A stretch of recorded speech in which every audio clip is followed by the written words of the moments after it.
دنیا اب ہم وہ زمانہ بھول گئے، بے شک اوروں کو جگانا یاد رہا، خود ہوش میں آنا بھول گئے۔ سبحان اللہ۔ آزاد تو اب بھی ہوتی ہے مسجد کی فضا میں اے انور، جس ضرب سے دل ہل جاتے تھے وہ ضرب لگانا بھول گئے۔ واہ واہ کیا کہنا ہے۔ منہ دیکھ لیا آئینے میں پر داغ نہ دیکھا سینے میں، واہ منہ دیکھ لیا آئینے میں پر داغ نہ دیکھا سینے میں، دل ایسا لگایا دنیا میں کہ مرنے کو مسلمہ بھول گئے۔ اور کوئی بھی ساخ تمنا ہری نہ ہوگی، تیرے بغیر زندگی بشر نہ ہوگی۔ جو دیکھنا چاہتے ہیں دوسروں کو اندھیرے میں، ان کے گھر میں روشنی نہیں ہوگی۔ واہ واہ سبحان اللہ بے شک۔ پروگرام کے اسٹیج سادات کرام، دور دراز سے آئے ہوئے خصوصی علماء کرام اور مہمانان حضرات، عزیز و خواتین اسلام، میں نے آپ حضرات کی خدمت میں کلام مجید و فرقان حمید کی مشہور معروف آیت پاک پڑھنے کا شرف حاصل کیا۔ تھوڑی دیر کے لیے میں اپنے کلومیٹر کے حساب سے بولوں گا، جتنا کلومیٹر سے آیا ہوں آدھی منٹ کے حساب سے۔ آپ جتنی دیر سننا چاہیں گے اتنی دیر سنائیں گے۔ تو آئیے ہم اور آپ مل کر کچھ ذکر و اذکار اور اللہ کے نبی کی محبوب بیٹے سرکار شیخ عبد القادر جیلانی کی باتیں سنے، اس سے قبل سرور انبیاء صاحب الاولاد احمد مجتبی محمد مصطفیٰ صلی اللہ علیہ وسلم کی بارگاہ قدس درود و سلام کا نذرانہ پیش کریے۔ پڑی بابا نواز درود کا اللہم صلی علی سیدنا مولانا محمد۔ السلام علیکم یا رسول اللہ صلی اللہ علیہ وسلم۔ یہ کولر تھوڑا ادھر حضرت کی طرف پھیر لیجیے، ہوا مجھے ڈائریکٹ ادھر پھیر۔ ایک بار اور محبت کے ساتھ درود و سلام کا نذرانہ پیش کریے اور پڑھیے بابا اللہم صلی علی سیدنا مولانا محمد بارک وسلم۔ مولانا محمد وبارک وسلم صلی اللہ علیہ وسلم۔ مجھ سے قبل میرے اساتذہ کی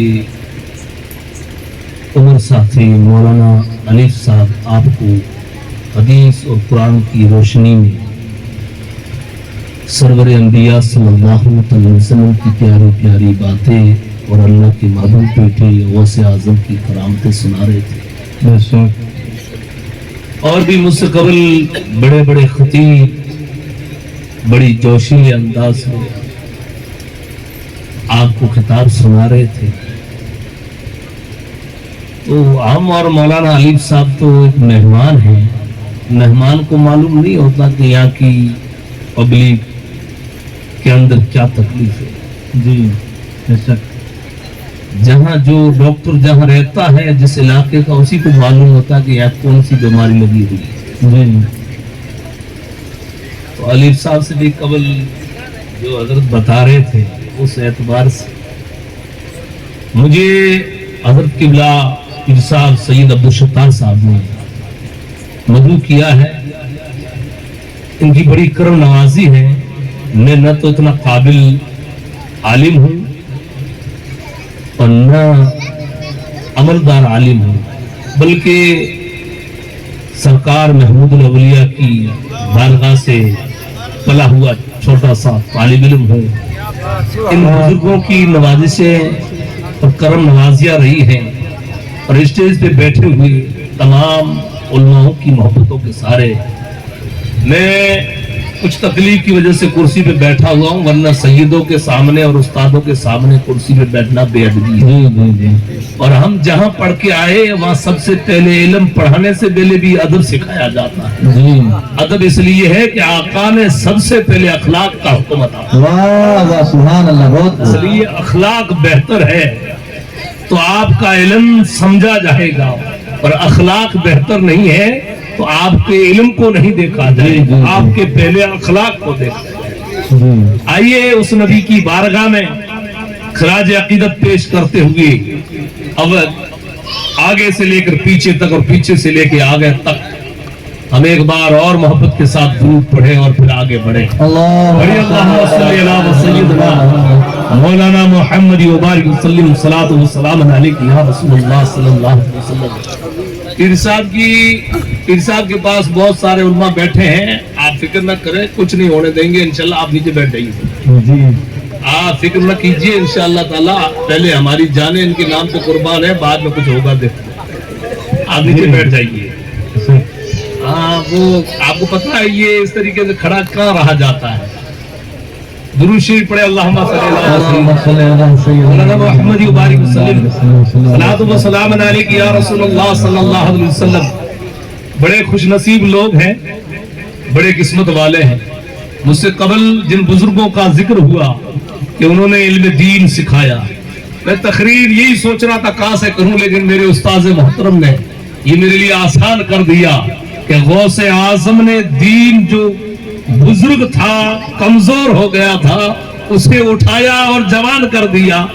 اب غوث اعظم کی اولاد جہاں پر بھی ہے، وہاں جہاں پر بھی دیکھتا ہے کہ یہ کمزور ہو رہا ہے، اسے سہارا دیتا ہے، پھر جوان کر دیتا ہے۔ واہ سبحان اللہ، بہت خوب۔ اسی طریقے حضور نے بتایا تھا، حضرت نے بتایا تھا، غوث اعظم راستے سے گزر رہے تھے، بزرگ پڑا تھا، کہہ رہا تھا، پوچھا کون ہے تو کہا آپ سہارا دیجئے پھر میں جواب دیتا ہوں۔ جب سہارا دیا تو وہ جوان ہو گیا، کہا کون ہے؟ کہا میں دین اسلام ہوں، آپ کے نانا کا دین ہوں، لوگوں نے دکھی کر کے کمزور کر دیا ہے، اور آپ پیدا ہوئے ہیں، آپ کا انتظار تھا، آپ کے سہارے سے آج میں جوانی کو پہنچ جاؤں گا۔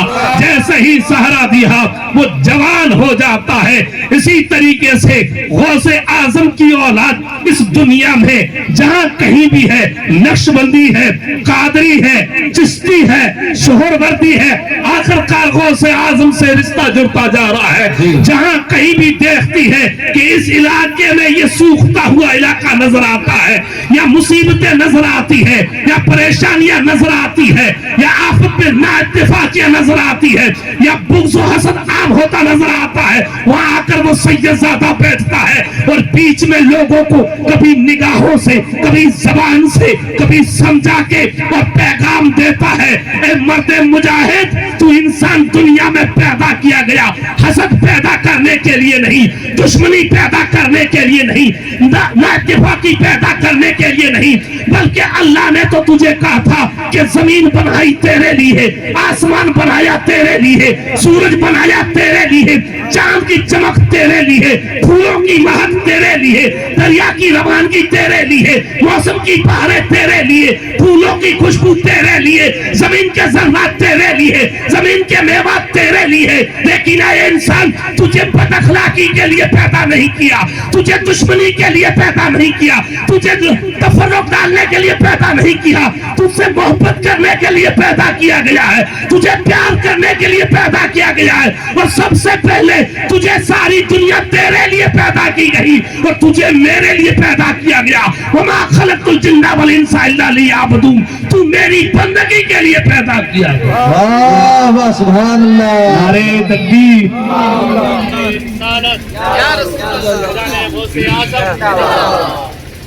سرکار غوث اعظم نے جو سہارا دیا، سہارا بڑھاپے کا، حضور بتا رہے تھے کہ سہارا دیا تو وہ جوان ہو گیا۔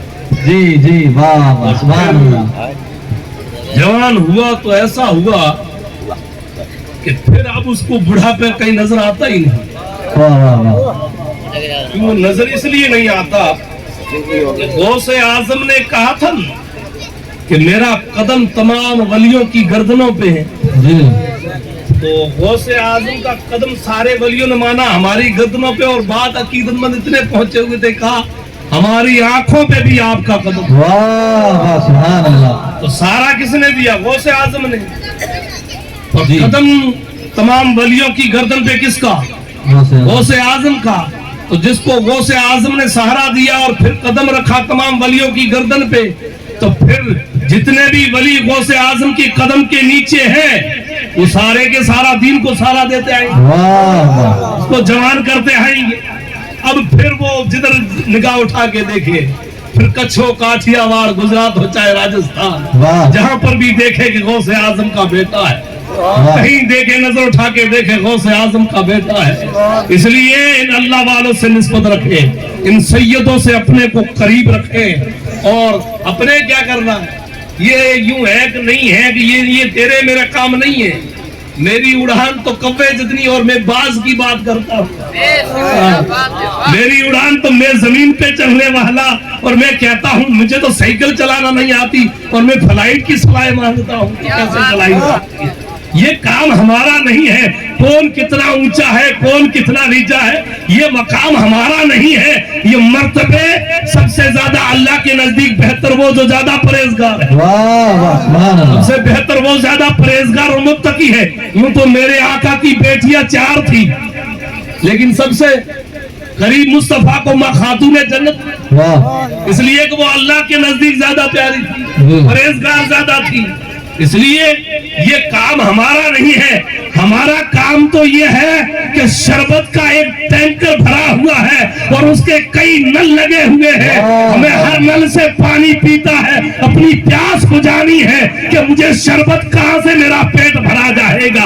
اب نقش بندی ملے وہاں سے بھی پیتے جائیے، قادری ملے وہاں سے بھی پیتے جائیے، شوروردی ملے وہاں سے بھی پیتے جائیے، چشتی ملے وہاں سے بھی پیتے جائیے، پیتے جائیے، شیراب ہوتے جائیے، دنیا بھی بنتی جائے گی، آخرت بھی بنتی جائے گی، دنیا بھی سنور جائے گی، آخرت بھی سنور جائے گی، دنیا بھی تیری روشن، قبر بھی تیری روشن، اور یہاں تک کہ حشر بھی تیرا روشن۔ نعرہ تکبیر، نعرہ رسالت، جشن غوث اعظم، سبحان اللہ، بہت خوب۔ بتا رہا تھا سرکار غوث اعظم نے جب سہارا دیا تو وہ جوان ہو گیا۔ میری بات سرکار غوث اعظم جو سہارا دیا تو وہ جوان ہو گیا، اور پھر جوان بھی ایسا ہوا کہ قیامت کی صبح تک، قیامت کی صبح تک اس پہ کبھی کبھی کئی طوفان آئیں گے، لیکن ان طوفانوں کا مقابلہ کرنے کے لیے کئی ایسے ہاشمی خاندان کے شیر بیٹھے، سبحان اللہ، کہیں بیٹھے ہیں۔ کبھی طوفان آیا تھل علاقے میں، ایک مرد مجاہد کو بھیجا، اور ایک طوفان ایسا آیا بدعقیدگی کا، اس طوفان سے اس مرد مجاہد نے اس طریقے سے ان کا مقابلہ کیا کہ لوگ تو چھوٹی چھوٹی پالے بناتے ہیں، اس نے تو ڈیم تیار کر دیے، پھر سے دیکھا کہ پھر پالی علاقہ دیکھو، ادھر دیکھا کہ ایک طوفان آ رہا ہے، ادھر بھی مرد قلندر کی نظر، جہاں پر بھی دیکھو جدھر سے طوفان آیا، اللہ نے اپنے نیک بندوں کے ذریعے جو غوث اعظم نے سہارا دیا تھا کہ دین میں تجھے جوان کرتا ہوں، اور تو کہہ رہا ہے تیرے سارے سے میں جوان ہوتا ہوں، تو اب ایسا جوان ہوگا کہ قیامت کی صبح تک میرے بیٹے آتے رہیں گے، وہ جیسے جیسے تو کمزور ہوگا پھر تجھے سہارا دے کے سبحان اللہ، سبحان اللہ، جیسے جیسے